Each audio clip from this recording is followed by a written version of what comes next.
หรือว่าตัวนี้เอาไอ้น้อยไฟมันดับเอาก็ตายดิตายมือแท้วันนี้เอาคือมือแท้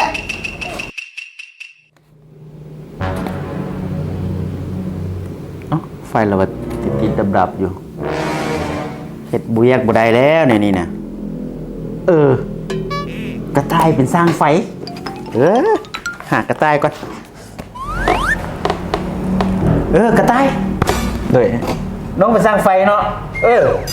ไปแต่งไฟให้ไอ้อยู่ห้องเนี่ยมันติดดับอยู่บ่ฮู้เลยเฮ็ดเวียกบ่ได้เลยเนี่ยบ่ไอ้เสื้อฝีมือน้องความสามารถพิเศษของไอ้เห็นอยู่ในฟอร์มตัวนะเด้อแบ่งให้ไอ้นี่ผีก็สิวะ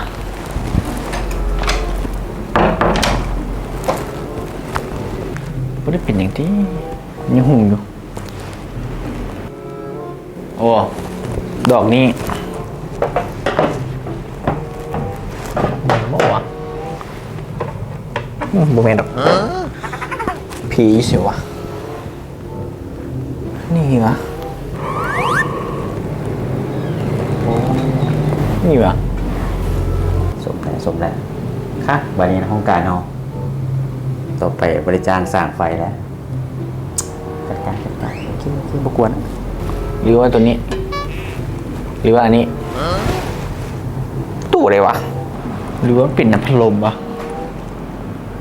มึงรู้พัดลมนี่วะบนอาจจะเป็นน้ำพัดลมจิบอกเป็นดอกไฟพิธีวะนานมึงรู้นี่ไงวะ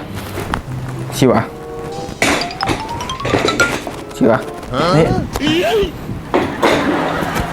ขึ้นบ่คือวะ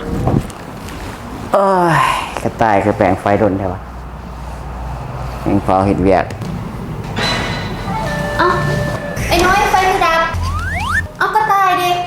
โอ้ไอให้เราไปแปลงไฟฮะไอ้น้อยให้เราไปเปลี่ยนไฟไอเห็นยวนฟอร์มสมัครเวียกเห็นแล้วว่าความสามารถพิเศษมันแปลงไฟมาสั่นโมเมนตี้ไฟสดแล้วที่บอกแบบนี้น่ะโอ้ไปเบิ่งก่อนซะนะโอ้ยตายมือแท้วันนี้เอาคือมือแท้เอาเปิดกันใจใส่โดยไอ้โอ้